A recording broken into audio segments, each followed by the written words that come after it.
प्रयासों की बुनाई, सम्मान की कमाई। खेमराज सुंदरयाल, पद्मश्री 2026। हजारों की उम्मीद और उनकी जीविका के मार्गदर्शक हैं खेमराज सुंदरयाल, जिन्हें सब स्नेहवश गुरुजी कहते हैं। खेमराज जी का जन्म 1943 में पौड़ी गढ़वाल में हुआ था। आर्थिक अभाव के कारण उन्होंने बचपन में बहुत कठिनाइयों का सामना किया।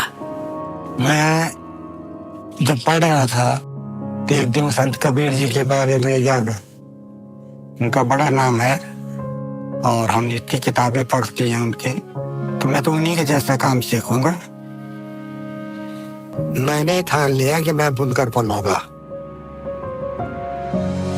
हैंडलूम टेक्नोलॉजी में डिप्लोमा करने के बाद खेमराज सुंदरयाल जी की काम की तलाश ने उन्हें यह बता दिया कि रोजगार के लिए उन्हें दिल्ली जाना ही होगा। लेकिन खेमराज जी के पास पौड़ी से दिल्ली आने तक के पैसे नहीं थे।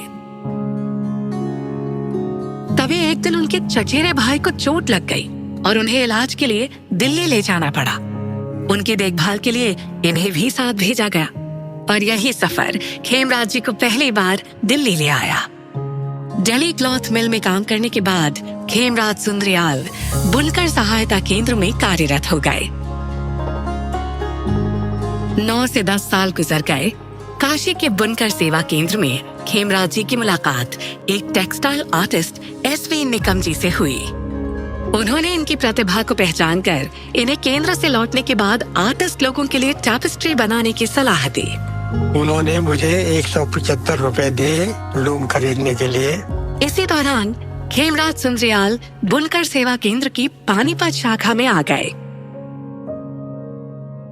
और जल्द ही देश के कई सुप्रसिद्ध कलाकारों के लिए टैपेस्ट्री बुनने लगे। जिस लड़के के पास पौड़ी से दिल्ली आने तक के पैसे नहीं थे, उनका काम उन्हें देश विदेश ले गया। जामदानी तकनीक पर खेमराज जी की पकड़ देखते ही बनती थी और साथ ही उन्होंने हत्ता तकनीक और पॉलिएस्टर की बुनाई भी शुरू कर दी। अपनी इसी लगन से उन्होंने पानीपत की दरी और खेस को एक बार फिर से प्रसिद्ध कर दिया। रिटायर होने के बाद खेमराज जी ने विष्णु हैंडलूम कोऑपरेटिव शुरू किया, जिसमें वो अब तक 10,000 से ज्यादा युवाओं को काम सिखा चुके हैं। भारत के कई प्रख्यात संस्थानों के छात्र भी खेमराज जी से बुनाई की कला सीखने आते हैं। इस कला ने मुझे मान, सम्मान और पहचान दिलाई। अब लगता है मैंने इस कला को नहीं, इस कला ने मुझे अपना है। खेमराज सुंदरयाल, पद्मश्री 2026। कोटि कोटि नमस्कार।